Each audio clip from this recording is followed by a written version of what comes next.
This is the Check for Traps podcast, seeking official endorsement from the NWA, the NAACP, and the Ghost of Nate Dogg.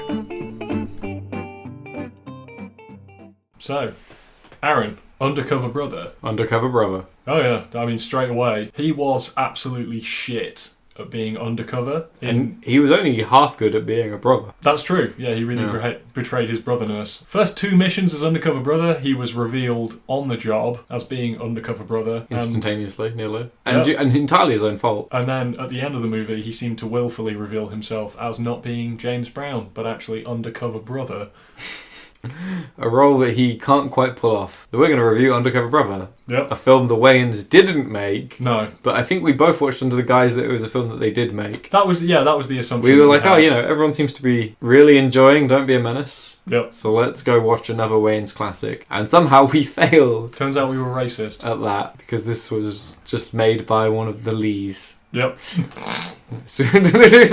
It was actually an equally crass and, modern day offensive, heavy-handed. I mean, it had all the spoof movie, all the tropes of the Wayans film. Yeah, but it turns out it's not just them. It was Wayans-esque. It came in a Wayans 3-pack as well, where only 2 of the 3-pack were Wayans material. This is he's not joking. That actually happened. It's a weird one. I'll take a picture of it. Maybe next to my face. I don't know. Yeah, looking angry. Yeah. Thumbs up. Thumbs up or thumbs down. Maybe. Oh god, maybe thumbs up with the most strained face you can possibly have. Yeah, I really enjoyed it. I was absolutely fucking bowled over by this movie at multiple points. Specifically, oh my god, it's Lando Calrissian, Billy D. Williams. Billy D. Williams. He didn't need the money. Billy D. Williams and James Brown together at last. James Brown was literally in this movie, and I was like, why aren't they doing more with him? Even in the time they had him, he just sat in a limo and then did some dance moves. Yeah, I think once you've got him, you really need to use him. He needs to be a plot point. But he could have been. He could have been. I thought he was going to be as well at one point. So, spoilers for Undercover Brother coming up. If you haven't seen immediately. It came out in 2002. I thought James Brown was going to be brainwashed, and I thought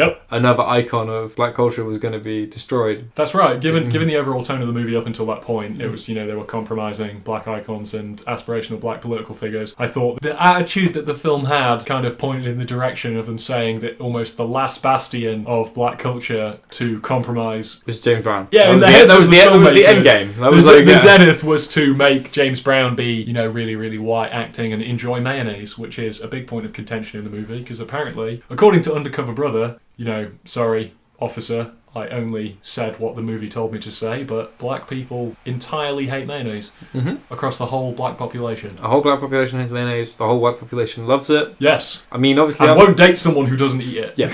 It's a deal breaker that I never even realised I had. I do feel like this is one of the points where we lose out on these references being Europeans, because... And dirty white boys. Yeah, well, that's the thing, because, I don't know about Germany, where, when I was born, everyone had mayonnaise. Mayonnaise was all of it, and I know, obviously, it's a white country or whatever, but don't know what it's like in America. I don't know if that's the same thing. From my understanding of it, the Anglosphere loves ketchup. Yeah. And so I always associate, white English people, white American people with, ketchup and barbecue sauce. That's right. So it's really weird to see, mayonnaise being their sort of thing of choice, because I've been getting shit for having mayonnaise for 2 decades now. I'm kind of over it. I've actually seen you order mayonnaise on sandwiches before and be confused by that. Exactly. That's what I mean. Everyone is, but so I get almost. I feel like mayonnaise. Myself. I feel like mayonnaise is almost being culturally appropriated. From the German man. I mean, you were obviously, you had your baptism in mayonnaise. Do you remember that? Yeah, exactly. Dunked, drowned almost. Almost. That's right. Remember, what is dead can never die. Or exactly. In mayonnaise, in battered egg. Jesus. But yeah, so that didn't sit well with me, and I want to get it off my chest, and I have to deal with this prejudice every day of my life. I'm glad you brought it up. Only yesterday, when I decided to order, a sandwich, and it had mayonnaise in it, did I have everyone, including Dane, looking at me and being like, why? Like you were some kind of traitor. Yeah, and then I have to watch Undercover Brother and have that be associated with Americans, who I know much prefer barbecue sauce. It was kind of a microaggression, if you will, because, all you did was try to sit down and enjoy a movie. You were dissed for enjoying your mayonnaise use. Mayonnaise. And I had another group of people supposedly really enjoy that mayonnaise, who I know don't, because they attacked me for liking mayonnaise. That's right. It's double thing. Doesn't mar with reality. As usual, you have convinced me that the real victim in the situation is the Jewish guy. Aaron, specifically you. I'm glad that Undercover Brother has not taught me this, but reiterated this lesson. I was waiting for Conspiracy Brother to start talking about how When he didn't, I was actually really surprised. Considering the conspiracy brothers I have actually met in my life, I was deeply surprised when he didn't jump onto an anti-Semitic conspiracy theory. Entirely. When Neil Patrick Harris rocked up, maybe it was going to appear. I didn't know whether he was going to rag on him for a little while, and it just never happened. And I was like, oh, maybe they won't. The Wayans would have gone there. They would have gone there. Okay, the Undercover Brother. Yep. I like him. Yeah, I like. He's not good at his job. He does need to join the Brotherhood, which is the all-black intelligence agency in America. I wasn't sure if it was state-funded. Well, can you give me your opinion on this? I don't think that they thought about that. No, but I want to know, because they've got a big old government building.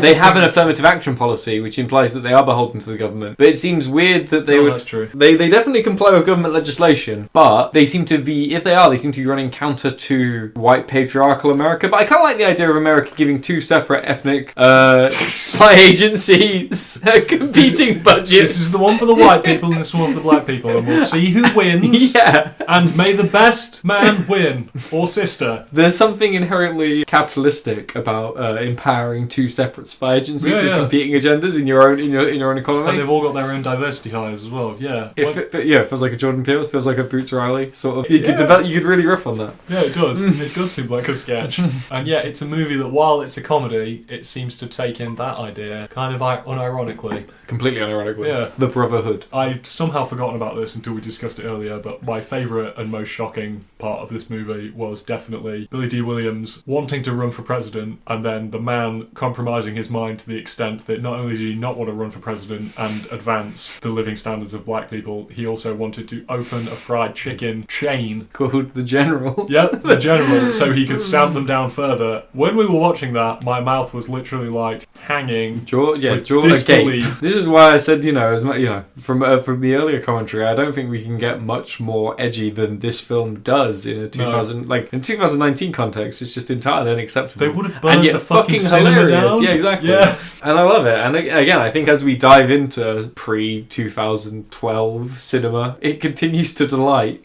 As a bastion of just shit you don't see. Yeah, fucking, it's history, isn't it? I mean, but it feels like ridiculously recent history. I mean, even the whole subplot about how an undercover brother, who at that time is presented at being really good at his job, despite, as we've said, not being good at being undercover, is immediately compromised when he's confronted by the white she-devil that is Denise Richards, and becomes a completely different version of himself, presumably for, like, being a race traitor? Yep. Which is kind of the implication. As far as I can tell, and again, like, this is something from the people I've talked to in my life who this issue affects. Yeah. It seems to be a big issue within the black community that black men date white women too often, and that they receive a significant amount of aggro from the black community for this. Seems a bit racist. This is something in celebrities and something in just the people that I know. Yeah, childish family, and it was really interesting to see. Michael B. Jordan is another big one. And it was really interesting to see that not only in the plot of the film, but as the funny part of the plot of a film. Yep. Being like, oh, look at him, haha, he's been converted into being a white man, but he hasn't.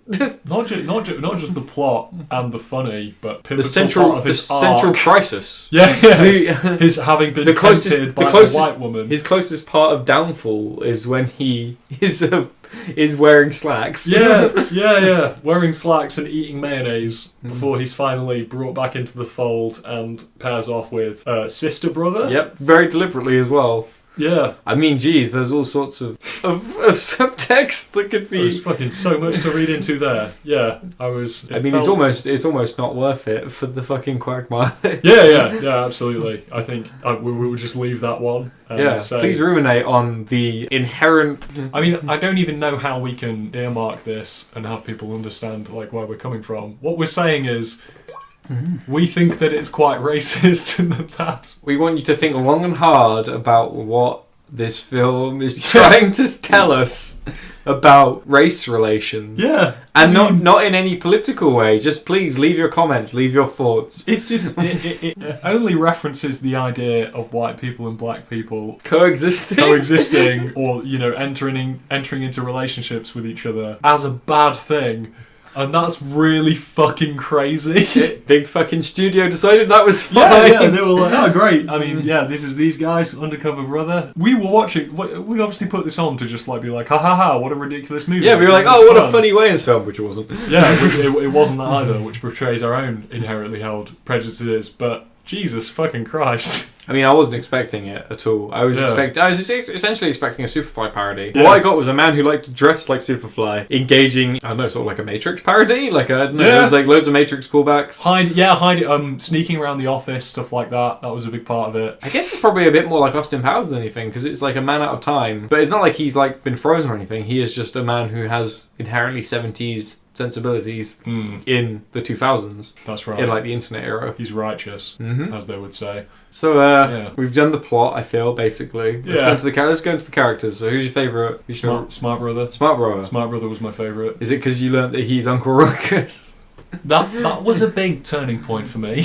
But yeah, it's incredible. When Dane told me, mouth agape. I was like, what a range. Yeah. So for those who don't know, now you know. Uncle Ruckus from the Boondocks plays Smart Brother in this movie. So go out and buy it so he gets a 20 pence royalty. Mm-hmm. Do it now. My favourite was definitely Conspiracy Brother. Dave Chappelle. A, great performance from Chappelle as ever. Yeah. B, really matches just conspiracy theorists. Yeah. The conspiracy theorists that I've known in my life. The people you grew up with, you smoked a few too many joints with, and then they just would not stop. And then if you gave that guy a job at a spy agency and like stoked his paranoia to breaking point, that is what he'd be like. Still insisting that he's not addicted to marijuana. Hell yeah. It was funny as fuck. It's reminiscent of a bunch of things. Like, I was kind of got Tropic Thunder vibes. Again, sort of like from its out of timeness, despite such a short time period going by. I think that was the main thing about it. Because I was pissing myself the whole way through, because I'm a juvenile moron who needs to be put down. But yeah, I think probably one of the reasons that this one maybe didn't endure so much with audiences is because it's kind of like a misplaced parody. Like, because it's parodying, as you say, the kind of thing that Austin Powers is parodying, which was kind of predominantly like white actors and kind of like a white people thing. Whereas it has like the set dressing and like pageantry of Superfly. And if it was more about a Superfly kind of thing,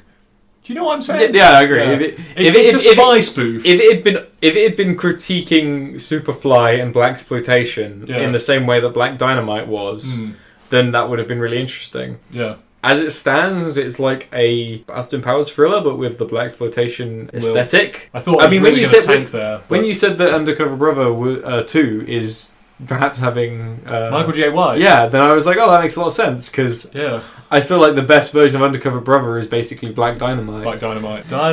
And if they're not going to make more Black Dynamite, then I guess they might as well make Undercover Brother 2. Absolutely. I think there's a comic book of Black Dynamite. There's an anime. Jesus. Yeah, an Adult Swim anime, quite popular. Apparently, I mean, this was from years ago now, but apparently quite politically pertinent. It would have like episodes. Politically pertinent for what era? For now, it would have episodes about trans people and stuff like that. So yeah, it was cool. It was really trying hard. Yeah. Oh shit! I can't judge it for that. That's cool. Yeah. I didn't realise. That's great. And I mean, I would watch Black Dynamite 2 and Undercover Brother 2 ahead of most Marvel films that came out now. I completely agree. As well, like, I take you one further, actually. If you were just like, you can watch Black Dynamite 2 and Undercover Brother 2, possibly in the same movie, which would be hilarious. A great double feature. And then you have to forego the next 5 Marvel movies, I'd probably still say yes. I think I would as well. Like, just don't make them like that anymore. No, they don't. Like Singing in the Rain or Meet Me in St. Louis. It's just the sort of like, it's the style and sensibility, the actors, the certain type of actors being cast in certain type of roles. The lady from Starship Trooper. Yeah. Denise Richards. The fucking Eddie Griffin, who, you know, just SNL actors, like Mr. Feather is just another SNL actors. Like, no one casts these people in these films anymore. Stand-up comedian recycling his bits. Yeah, exactly. Yeah. And it works. In it the does most work. base way possible, it works. I've never thought of Undercover Brother as being a kind of spiritual inheritor of the Singing in the Rain legacy, but you are right, they don't make movies like that anymore. And I think they're boring now. There's no vehicles for these people anymore in the same way that there was. Or if there is, then it has to be on things like Brooklyn Nine-Nine, but it should be in feature films. I have to believe there's still a market for that, especially with Netflix. I completely agree that the kind of steamrolling of the old stand-up comedian into sketch comedy, into sitcom, into a certain kind of movie. Into like comedy feature film. Yeah. Parody feature film. Yeah, that's not really around anymore. You know what, man? Like, all of the best comedians that are generally accepted as being the best comedians at the moment don't really get into movies. Like, Amy Schumer's a bit of an exception, and I understand why that happened. Better or for worse. Yeah. Like, I get why that happened, because she is generally a bit of an exception in that scene, I guess. But, yeah, I mean, Louis C.K., no. Bill Burr has a couple of bit parts. He was in Breaking Bad. if you remember that. Yeah. Joe Rogan refuses to be in movies. Does he really now? Yeah, because he says he's too famous already. Jim Jeffries, no. I'm not naming my favourite comedians, but I'm naming like the famous ones. Do you know what I mean? No, I agree. I think the comedians of this generation don't Kevin Hart, who's a twat. Well, who is now just a film star, essentially. Parody of himself. Yeah. Yeah. You know, it reminded me of a bygone age. And a bygone age that, like you said, like, when you watch it, feels comparatively recent, but there is a gap there, and I think maybe we should make it a minor mission in life to find out when that gap actually occurred. I think we're getting closer and closer. I think this is the weird offshoot of our Indulgent Check for Traps podcast, is we're going to find out exactly at what point it became not okay to make movies like this. What was the tipping point? Well, it's fucking after Tropic Thunder, because we've done that one, and like, because the thing is, these movies, you learn from them. They're interesting. They're like, you know, people's willingness to joke about certain things, not only just joke about them, but to write scripts joking about them and act in films joking about them. Like, that takes a lot of thought and rethought. To riff on it, to refine it. And I think that that's good, but I think we may be more scared of something like this now. But just the idea of like a group of, I mean, especially if we take Tropic Thunder, the idea of a group of 10 or so very famous people riffing on blackface for half an hour. It's just, you wouldn't, like you said, it would be shut down. We've done it again. No, it's fine, because it is that, I'm glad that we have. Let us not mince words. The idea that, like, you know, you get Matthew McConaughey and Tom Cruise collabing and riffing with Robert Downey Jr. about blackface. It just wouldn't happen. It's a lost art. This is going to be the hill we end up dying on. I'm slowly accepting it. You know, the foreshadowing in Band of Brothers, where they sort of like they get the idea that this might be what's worth dying for. Yeah, I think this might be it. Join us next time when we continue to be a proponent of fucking racially charged comedy movie. The last remaining proponents, the last remaining bastion. The Two Angry Men. Don't forget to like and subscribe for more Undercover Brother stuff. The next one might include Alec, which means it will be significantly less like this. That's true, yes. Because Alec is, as we all know, a perfidious coward. The Great Leveler.